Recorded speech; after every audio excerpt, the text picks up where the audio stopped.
ఓ హల్లెలూయా, ఓ హల్లెలూయా. నీ మీద ఉన్న ప్రతి బంధకాలు ఇక్కడ నుండి విడిపించబడుతున్నాను. ఓ హల్లెలూయా. దేవుని పని చేయాలని ఎంతో ఆశ ఉంది నీకు. దేవుని కొరకు బ్రతకాలని ఎంతో ఆశ ఉంది.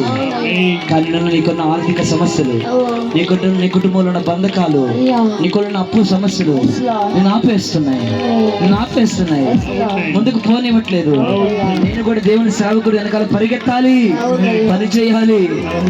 నా వయసు అంతా దీనికే అయిపోతుంది, నా కష్టమంతా నా పనులకే అయిపోతుంది. నేను ఎప్పుడు నా దేవుని పని చేస్తాను, నేను ఎప్పుడు నా దైవజనుడిని వెంబడిస్తూ నేను కూడా పనిలో కష్టపడతాను. నశించిపోతున్న ఆత్మల కొరకు ఎప్పుడు నేను పరిగెడతాను. అయ్యో నా సమయం అంతా ఇక్కడే అయిపోతుంది, ఈ పనుల్లోనే అయిపోతుందని నువ్వు రోధిస్తున్నావు, నువ్వు కన్నీరు కారుస్తున్నావు. నా ప్రభువా, నా మీద నీ భారం తీసుకుపోయినా, ఈ కాడి విరగొట్టు ప్రభువా, ఈ శోధన తొలగించు ప్రభువా. నాకు నీ పని చేయాలని ఆశ ఉందయ్యా.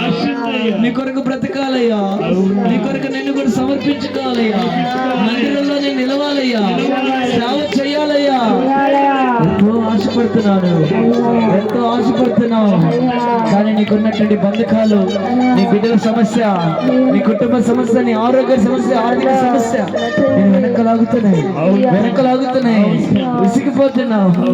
ఏదో ఒక రోజు నా ప్రభు నాకు ద్వారం తెరుస్తాడని ఆశతో ఆయన వెతుకుతున్నావు.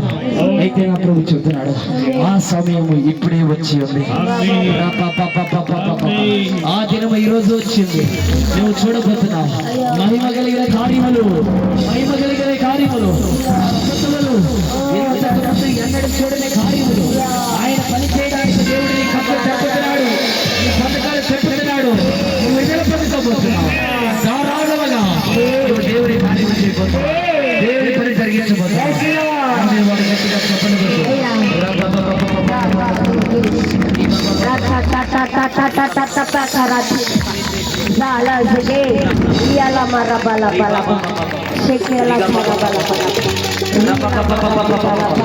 ఆ సమయం వచ్చింది.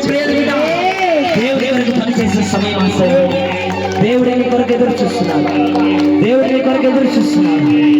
నీవు ఆయన పని చేయాలి, ఆయన కొరకు బ్రతకాలి. ఈ మిగిలిన జీవితం ఆయన కొరకు జీవించాలి. నీ కుటుంబ బాధ్యతలు ఆయన తీసుకోబోతున్నాడు. నీ బిడ్డల బాధ్యత ఆయన తీసుకోబోతున్నాడు. నీ భుజం మీద ఆయన భారం ఉంటున్నాడు. నీ భుజం మీద ఆయన రాజ్యం, ఆయన అయితే రాజ్యం. నీ కుటుంబ బాధ్యతలు ఆయన తీసుకోబోతున్నాడు. నీవు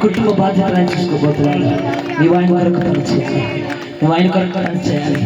ఇక్కడ ఉన్న మీరందరూ కూడా ఆయన కొరకు పని చేయాలి. ఆయన తన స్వాధీనమైన సమస్యలు తీసుకోబోతున్నాడు. కాలమైన సమయంలో ఆయన స్వాధీనపరచుకోబోతున్నాడు.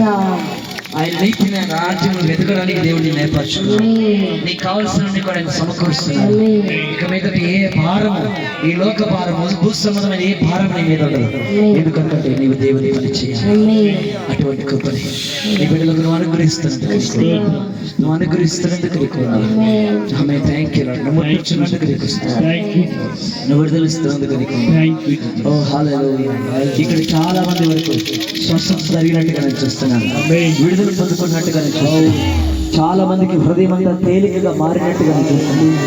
ఏదో ఒక భయం అదంతా వదిలిపోయినట్టుగా, ఏదో ఒక భయం అంతా నేను వదిలిపోయినట్టుగా, భారం అంతా తొలగిపోయినట్టుగా, ఉత్సాహంతో ఆనందంతో గంతులేయాలన్న ఆనందం, ఇక నుండి నేను దేవుడి కొరకు బ్రతకాలన్న సంతోషం నీకు కలిగినట్టుగా నేను చూస్తున్నాను.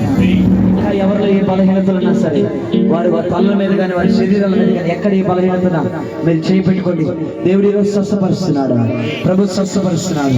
ఆదరణకర్త అయిన పరిశుద్ధాత్మ సమయం లేదు పెట్టారా, అందుకే త్వరగా బిగిద్దాం. వేస్తున్నాము ఇప్పుడే ప్రతి బిడ్డ ఇప్పుడే తాకుచున్నది.